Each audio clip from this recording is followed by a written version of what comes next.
Y bueno, resulta que estábamos hablando del Papa Francisco. Él estudió ciencias químicas en la Universidad de Buenos Aires y cuando cocinaba decía, cocino bien, nunca he envenenado a nadie. Y dice que su plato favorito era la baña cauda. La baña cauda es una mezcla de anchoas con ajo o aceite de olivo y lo ponen a calentar y luego ahí hacen verduras crudas, las hacen como en bastones y ahí las remojas y te la comes, claro, un poco fuerte por el ajo. Además no tenía redes sociales, no tenía ni celular ni usaba reloj. No tenía redes sociales. Él decía que prefería salir a las calles y hablar con la gente que hablar a través del celular o del WhatsApp. Entonces él sí salía a las calles y sí platicaba con la gente de la calle y no a través del teléfono, del WhatsApp. Y eso decía que los jóvenes que el celular era como una adicción, porque él veía a los jóvenes que ya no tenían comunicación con los padres, que todo el tiempo estaban metidos en el celular, lo cual es cierto. Sí. ¿No? Siempre están metidos en el celular. Es adictivo, las redes son adictivas. Y tú ves familias yendo a comer y no se hablan, todos están en su celular, papá, mamá e hijos, sí, todos en el celular.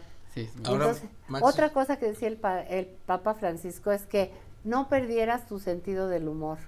Dice, aunque seas sacerdote o seas monja, no pierdas el sentido del humor porque te vuelves avinagrado. Y dice, qué horrible ver a un sacerdote avinagrado, una monja avinagrada. No hay que perder el sentido del humor. Pues ya ves que él tenía muy buen sentido del humor. Sí. Yo tuve el gusto de conocerlo aquí en México y tengo un rosario que él me regaló. Ay, qué padre. Nos regaló uno a Lucita Duchos de Televisa y a mí. Qué fortuna, Max. Sí. Qué gran regalazo. Y como dices, le gustaba mucho la comedia, tanto que invitó a comediantes de todo el mundo, sí, ¿no? Claro. A Chumel Torres de México. Ay, entonces, sí, cool. Pues ahí demostraba también que es un papa muy viajero.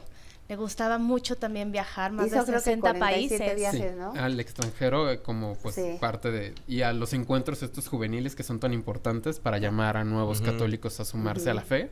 Y bueno, justo lo que él también decía que le chocaba mucho es que fueran los jóvenes aburridos. Decía, háganme bulla, los jóvenes aburridos me chocan, no los soporto. Tienen que ser... tuvo ese éxodo, porque siempre. Hubo mucha gente, sobre todo en la pandemia, que dejó de creer en la religión, Max. Sí. Y hablábamos un poco de la forma en cómo reformó, Juan Pablo, digámoslo así, fincó estos pilares para que se empezara a reformar la iglesia, para que fuera más cercana. Este mismo Papa Francisco también reconoció los errores de los papas, ¿no? Claro. También los errores de violencia sexual, los errores de equivocaciones. En la película de los dos papas hay una escena muy interesante donde ya convivieron, ya todo, y antes de retirarse, el Papa se acerca y empieza a confesarse. Me quiero confesar, dice, porque ya tenía todas estas acusaciones que venía pasando en la vida. Y le suben el volumen de la música y no se escucha esa confesión.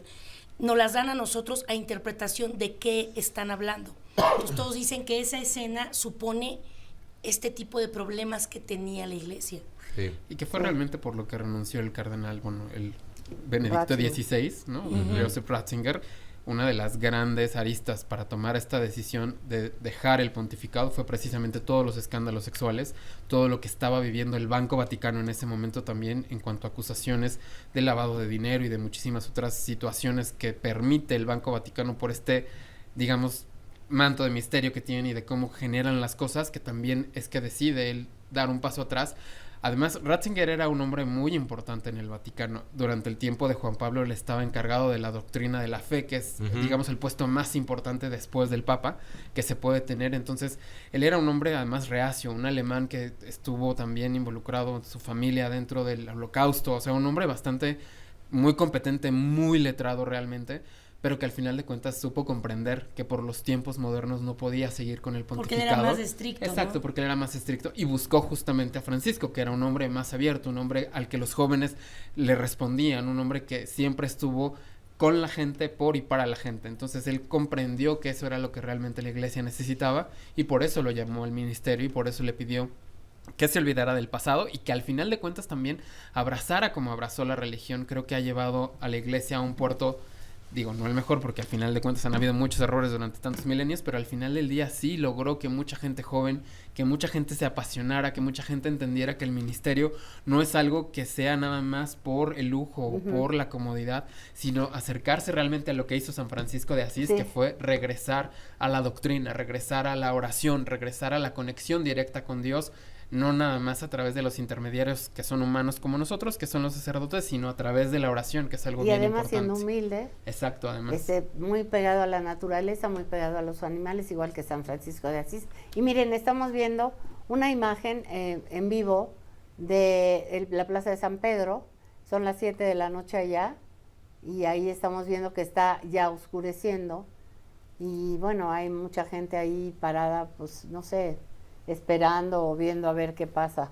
Oye, Lelito, ¿y el cónclave ya inició? No, todavía no. Son 20 días desde que se muere el fallece, Papa. Ajá, se cuentan 20 días para respetar el luto que se tiene que tener por la pérdida del líder espiritual. Y entonces durante además tienen que viajar todos los cardenales de todos los confines del mundo. Todos tienen que estar ya ahí el sábado. ¿Cuántos para son? Que son 135 los que tienen la capacidad de votar en esta ocasión. Y tienen que viajar pues de todos los confines del planeta. Entonces tienen que estar ya ahí para las exequias del sábado. Ahí sí o sí tienen que estar ya presentes. Por eso les dan 20 días. Para que todos lleguen. Exacto, para que todos lleguen. Los que no logren llegar lo tendrán que hacer en el transcurso del tiempo para poder iniciar el cónclave. Y también algo que también cambió Francisco, que es bien interesante, fue la forma en la que se dice que el Papa sí murió. Antes era llamarlo 3 veces por su nombre de pila, o sea, a él tendrían que haberle gritado prácticamente, ¿no? Jorge Mario, Jorge Mario, Jorge Mario. Y después el líder del colegio cardenalicio y además Kevin Farrell, que es en este momento el encargado de toda el funcionamiento, digámoslo así, no de decisiones fundamentales, pero sí del funcionamiento del Vaticano en esta sede vacante, tiene un martillo de plata con el que tenía que darle un toquecito en la frente para que se diera, ¿no?, la confirmación de que estaba muerto. Le quitan el anillo de San Pedro también. Del pescador se llama. El anillo del pescador y lo destruyen. Para el Papa próximo le harán un anillo nuevo. Y no es que le quitan nada más la plaquita que traía encima, porque, ¿verdad? Se la quitan la plaquita, al próximo Papa le volverán a poner la placa del pescador. Exacto. Pero también sellan el cuarto donde dormía el Papa, lo sellan y nadie puede entrar. Que son los apartamentos que él nunca quiso utilizar. Él vivía en Santa María, esa fue otra de las cosas que también cambió. Él vivía en la residencia de Santa Marta, y los departamentos papales solamente los utilizaba para las audiencias. Este compromiso que decíamos que tenía con su obligación papal, con su ministerio petrino, le duró hasta el último día. Un día antes recibió al vicepresidente estadounidense justamente en el apartamento papal, y es por eso que también de manera pues obligatoria es que lo sellaron, porque no dormía ahí, pero sí lo utilizaba para sus recepciones oficiales. Entonces pues sí seguía siendo una parte fundamental dentro del ministerio para él, estos apartamentos que no dormía, pero que sí utilizaba. Entonces también se sellan como carácter protocolario. Ahí tiene papeles importantes. Exacto, sí. Hay archivos que él pues estudiaba o veía, entonces esos cuartos se sellan hasta que aparece el nuevo Papa. Exacto. Entonces todo esto se está llevando a cabo en Roma. Ahorita dentro del Vaticano hay muchos misterios que nadie puede saber más que los que están dentro, pero la gente afuera siempre está esperando que alguien salga a hablar o salga a decir algo del Papa, en fin, y por eso hay tanta gente en la Plaza de San Pedro, aunque ya está anocheciendo allá. Vamos a corte y ahorita volvemos.